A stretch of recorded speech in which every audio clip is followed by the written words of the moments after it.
dosen pengampu mata kuliah Biokimia Metabolisme, Ibu Fitri Amelia, SSC, MSc, PhD.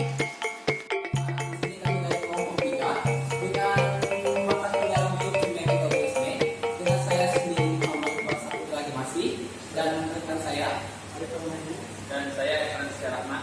Di sini kami akan membahas metabolisme lipid. Pada kesempatan kali ini saya akan menyampaikan yaitu tentang energi yang dihasilkan pada asam lemak jenuh secara yang mana asam lemak tak jenuh memiliki satu atau lebih keterangkap antar atom karbon. Pasangan atom karbon yang terhubung melalui ikatan rangkap dapat dijenuhkan dengan adisi atom hidrogen, mengubah ikatan rangkap menjadi ikatan tunggal. Oleh karena itu, ikatan rangkap tersebut disebut tak jenuh. Dua karbon atom dalam rantai yang terikat di sebelah ikatan rangkap dapat membentuk konfigurasi cis atau trans. Asam lemak jenuh tidak memiliki ikatan rangkap. Oleh karena itu, asam lemak jenuh adalah asam lemak yang jenuh dengan hidrogen, karena ikatan rangkap mengurangi jumlah hidrogen pada masing-masing karbon. Masing-masing karbon dalam rantai memiliki dua atom hidrogen, kecuali karbon omega di ujung memiliki 3 hidrogen. Karena asam lemak jenuh hanya memiliki ikatan tunggal. Sebenarnya saya akan menyampaikan tentang asam lemak jenuh secara C18, yang mana pada beta oksidasi asam lemak jenuh, satu putaran beta oksidasi terdiri dari 4 reaksi yang dikatalisis oleh enzim. Setiap putaran menghasilkan satu molekul masing-masing dari QH2, NADH, dan asetil-CoA. Baiklah, yang mana pada asam lemak jenuh seperti yang di atas mengalami 4 tahapan reaksi, yang mana pada tahap pertama pada tahap oksidasi maka enzim asetil-CoA dehidrogenase yang energi yang berasal dari NADH siklus yang mengalami siklus pada NADH kali, kemudian masuk ke ETF, kemudian dikatalisis ETF obiquinon oksidoreduktase menghasilkan energi pertama yaitu QH2. Kemudian pada tahap selanjutnya, pada tahap hidrasil pada tahap pertama oksidasi yang mana dikatalisis oleh enzim CoA dehidrogenase, kemudian ETS, kemudian ETF obiquinon oksidoreduktase menghasilkan energi yang berupa QH2.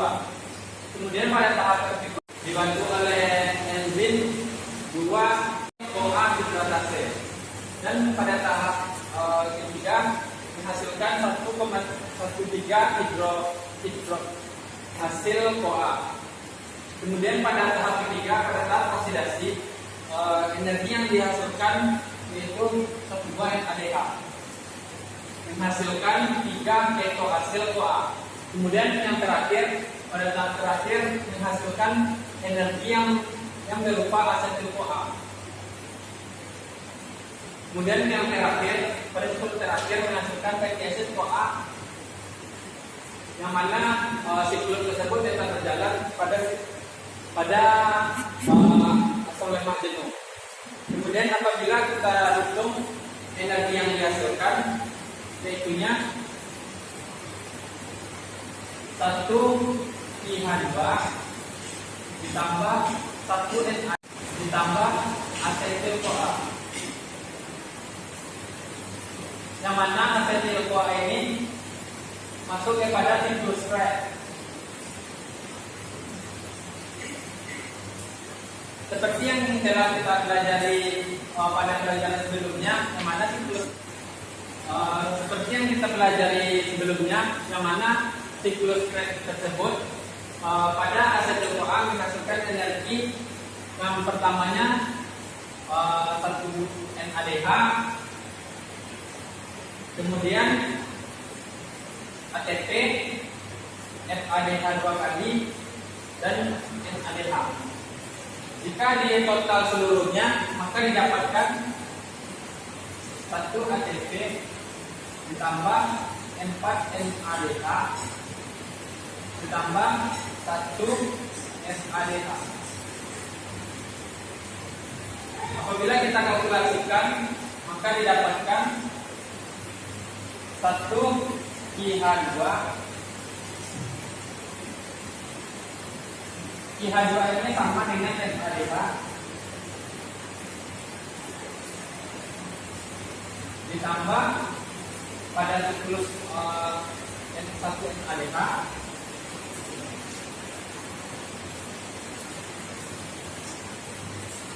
maka dihasilkan 1 ATP, kemudian 4 tambah 1 5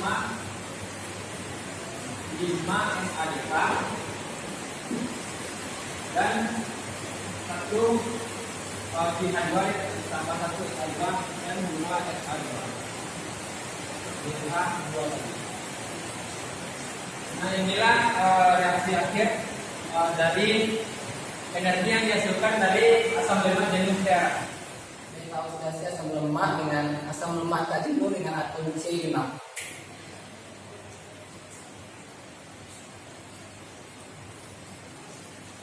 Oke, sebelumnya kita di sini perlu ketahui asam lemak tak jenuh dengan jumlah atom C6. Karena masuk siklus Krebs lewat sinkronnya COA, maka degradasi asam lemak dengan atom C ganjil lebih cepat dibandingkan dengan degradasi asam lemak dengan atom C6. Kita masuk ke reaksi.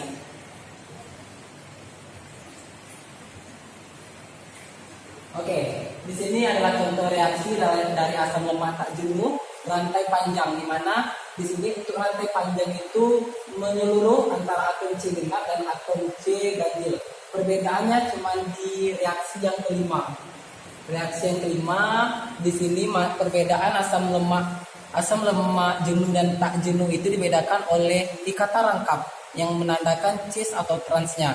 Dan enzim ionil CoA isomerase ini adalah mengubah ikatan rangkap dari cis menjadi trans. Dan hasil akhirnya, kalau untuk asam lemak tak jenuh dengan atom C genap, hasilnya ialah asetil CoA. Sedangkan asam lemak tak jenuh dengan atom C ganjil, hasilnya adalah piopionil CoA yang akan dijelaskan oleh rekan saya. Oke, untuk asam lemak tak jenuh asetil CoA, itu prinsipnya sama dengan asam lemak jenuh yang nantinya akan masuk ke siklus Krebs. Ya, di sini dia nanti menghasilkan asetil CoA. Dari asetil CoA ini dia akan masuk ke siklus Krebs. Tapi tadi sebelumnya Tapi sebelumnya di sini pada beta oksidasi asam lemak tak jenuh, di sini dia membutuhkan energi NADH untuk proses katabolismenya. Berarti kita masuk ke asetil CoA karena hasil akhirnya adalah asetil CoA. Di sini dia melalui siklus Krebs yang menghasilkan energi yang pertama NADH juga, dan NADH 2 kali dan NA2. Sedangkan pada reaksi beta oksidasi yang tadi yaitu min NADH dapat kita simpulkan yaitu pada beta oksidasi asam lemak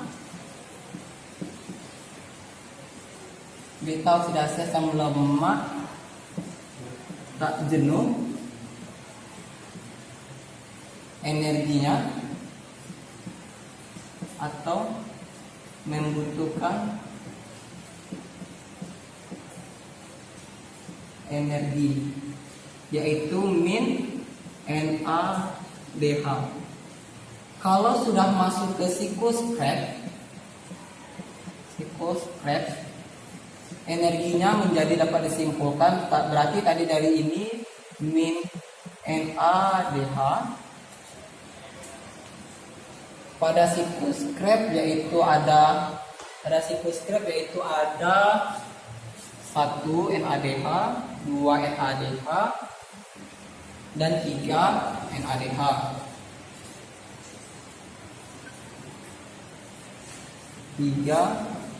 NADH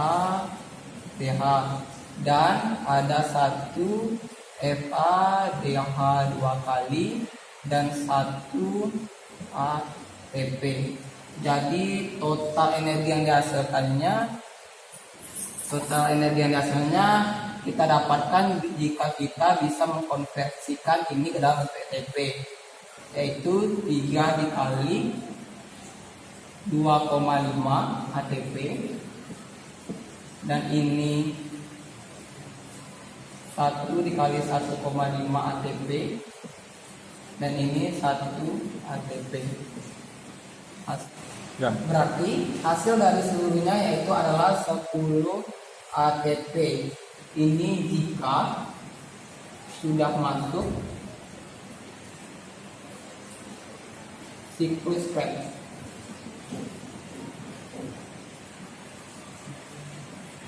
Oke, sekian.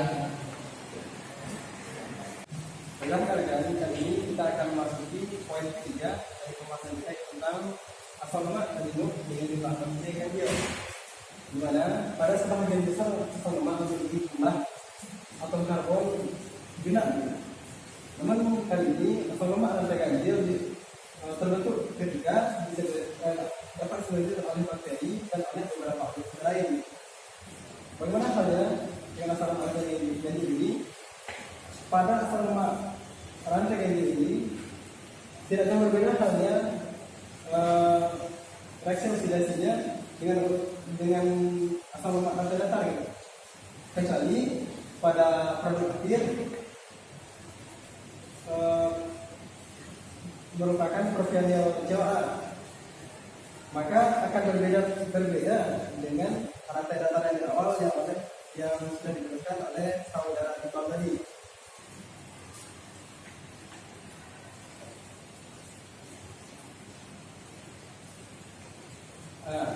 Seperti yang sudah dijelaskan oleh saudara Iqbal tadi, pada asal lemak rantai genap terdapat mulai dari substrat kita linoleat sampai terbentuknya asetil CoA. Namun di sini dapat menghasilkan energi. Namun pada asal lemak rantai ganjil berbeda pada produk akhirnya. Mari kita lihat untuk yang untuk propionyl CoA. Ya, di sini yang menjadi pengoksidasi dari propionyl CoA kita adalah HCl3 ini dengan atau bikarbonat direaksikan dengan propionyl CoA. Ya, di sini kita lihat untuk propionyl CoA direaksikan dengan bikarbonat akan menghasilkan produk D-metil-polonyl CoA. Itu akan membutuhkan energi berupa ATP dengan bantuan enzim propionyl karboksilase, dan untuk produk akhirnya akan menghasilkan succinyl CoA. Nanti ini akan bisa langsung masuk ke jalur siklus Krebs. Yep. Di sini siklus Krebs pada ini akan langsung dipotong pada jalur succinyl CoA, dan succinyl CoA ini baru akan terbentuk energi, sedangkan tadi membutuhkan energi ATP, sekarang baru bisa menghasilkan energi berupa ATP setelah terbentuknya succinat. Pada pembentukan muara dia dihasilkan energi berupa FADH2, dan setelah pada pembentukan oksaloasetat terbentuk satu energi lagi berupa NADH. Dan di sini bisa kita hitung untuk energi yang dihasilkan dari reaksi-reaksi ini ada dua jalur. Yang pertama, ketika beta oksidasi membutuhkan energi, sedangkan pada siklus Krebs barulah energi-energi yang tadi dapat terbentuk. Yang pertama, pada energi tersebut untuk Fa2H2 itu bernilai, atau setelah dikonversikan bernilai 1,5 ATP. Selanjutnya kita peroleh juga tadi 1 ATP. Kemudian yang terakhir pada terbentuknya oksaloasetat terbentuk juga 1 NADH. yang bernilai 2,5 ATP. Sehingga setelah ditotalkan untuk jalur asam lemak tak jenuh dengan atom C ganjil, baik itu jadi jalur oksidasi, beta oksidasi dan jalur sikloskret, itu bertotalkan 4 ATP. Itulah kesimpulan. Dan ini dapat disimpulkan untuk asam lemak tak jenuh dengan atom C ganjil setelah melalui jalur beta oksidasi dan juga sikloskret itu akan menghasilkan energi total bernilai 4 ATP. Oke, di sini dapat kita tarik kesimpulan untuk asam lemak tak jenuh dengan atom C genap dari reaksi beta oksidasi dan sikloskretnya. Pada beta oksidasi yaitu membutuhkan energi berupa NADH yang setara dengan 2,5 ATP, dan jika sikloskretnya yaitu membutuhkan 1 ATP, 3 NADH yang setara dengan 7,5 ATP, dan 1 FADH 2 kali yang setara dengan 1,5 ATP. Jadi total keseluruhan reaksi untuk asam lemak tak jenuh dengan atom C genap adalah 7,5 ATP. Pada asam lemak jenuh C18, energi yang dihasilkan dari reaksi beta oksidasinya yaitu 1 FADH, 1 NADH, dan 1 ATP, yang mana kalau kita konvertasikan dalam ATP akan menghasilkan 5 ATP. Dan apabila kalau masuk pada ketika masuk pada sikloskret, maka energi yang dihasilkan pada sikloskret 1 ATP, 3 NADH, dan 1 FADH 2 kali. Apabila kita kalkulasikan antara beta oksidasi dan sikloskret, maka menghasilkan 15 ATP. Jadi dapat kita simpulkan bahwasanya antara atom C karbon genap dengan atom C karbon ganjil, untuk energi yang dihasilkan atom genap lebih banyak dibandingkan dengan atom ganjil, 7,5 dibanding 4 ATP. Sedangkan untuk bagaimana cepat reaksi itu dapat menghasilkan energi, seperti sudah kita lihat di sikloskret tadi, akan lebih cepat dihasilkan ketika asam lemak tak jenuh melalui beta oksidasi dan sikloskret, karena dia akan langsung memotong jalur sikloskret ke substrat succinyl CoA. Demikian untuk presentasi kami pada sore hari ini. Saya mewakili rekan-rekan kerja. Assalamualaikum warahmatullahi wabarakatuh.